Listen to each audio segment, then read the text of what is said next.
Do you ever get tired of your boring day-to-day life? I know I do. I should say that I did.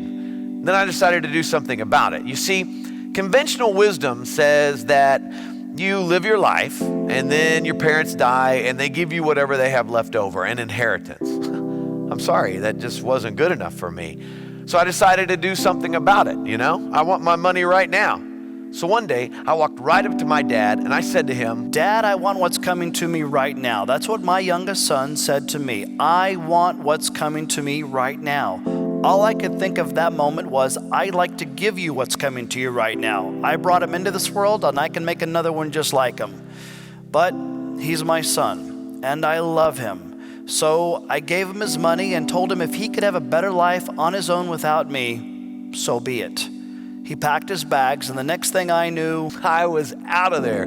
Kissed this boring place goodbye. I had places to go, people to see. So the first thing I did was, my son got lost. I love him, but he's no Magellan. I heard he had to stop for directions at least 4 times before he even made it out of our hometown. You know what? No, not 4, okay? It was 3. And one of them wasn't even my fault. I couldn't understand what the guy was saying. I was just like, okay, thank you.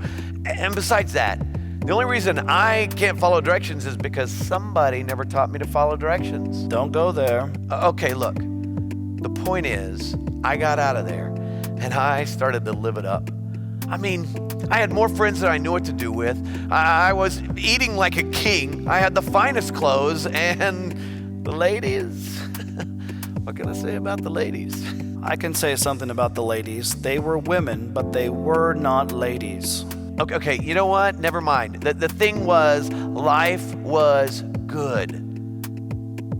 Until my son's money ran out, around the same time a recession hit our country. There wasn't any work to be found. I mean, I tried. I really tried, but there just weren't jobs. Eventually, I found a job. It wasn't bad. It was a manager's position. It was an associate position at the... Okay, I was a bacon preparation assistant. Which means? I fed pigs. I hated that job. It didn't pay much. I didn't have enough money for a place to live. There were many days I didn't even have enough money to eat.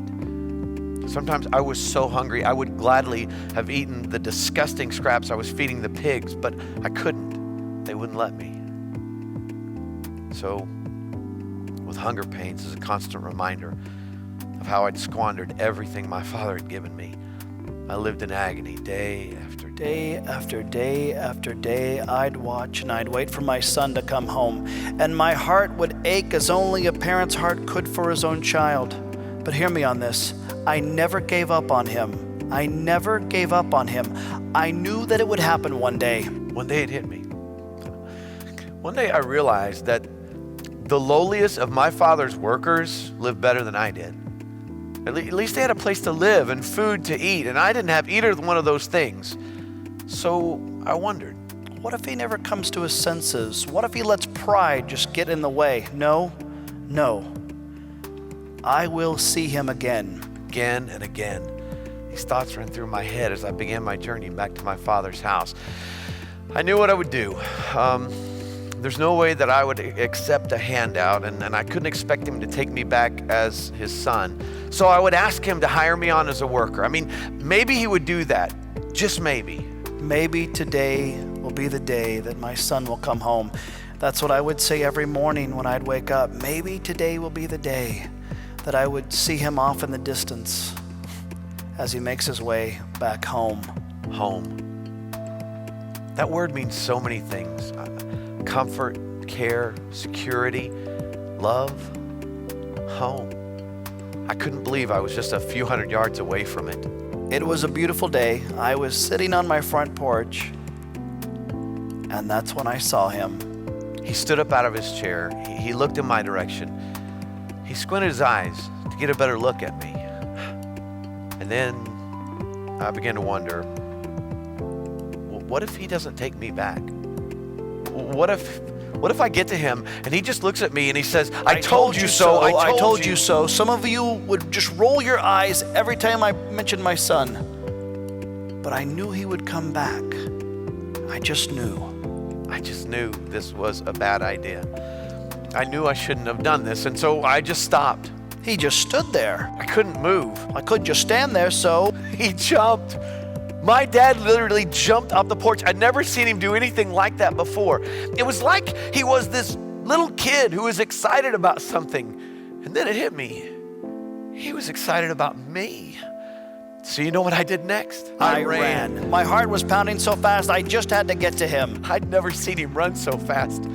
He was running at me with his arms stretched out wide as if to say, "Welcome home, welcome home." That's what I kept shouting to him, but I don't know if he could hear me, so I just kept shouting it over and over. All I wanted to do was just scoop him up in my arms like he was when he was like a little child and just let him know that everything was going to be okay. And as I got closer to him, I could see tears running down his face. He was crying. Tears of joy. And you know what my son did next? I jumped. I was nervous, I was excited, and so I literally jumped. And you know what my father did? Well, I fell backwards. He's a big boy. And then he hugged me.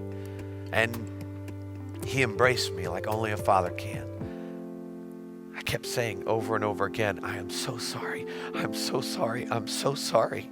I don't deserve to be called your son." My son is back. Get him some clean clothes. Let's give him a meal, no, a feast. For my son will no longer live as an orphan. For all my hopes have come true. I guess it was hope. Hope that made me start that journey back home. Hope that got me through all the miles. A hope that my father would take me back and somehow I could be forgiven. Forgiven. It's all forgiven. And I will never bring it up ever again. There is no shame. There is no guilt. For my son was lost. And now he is found.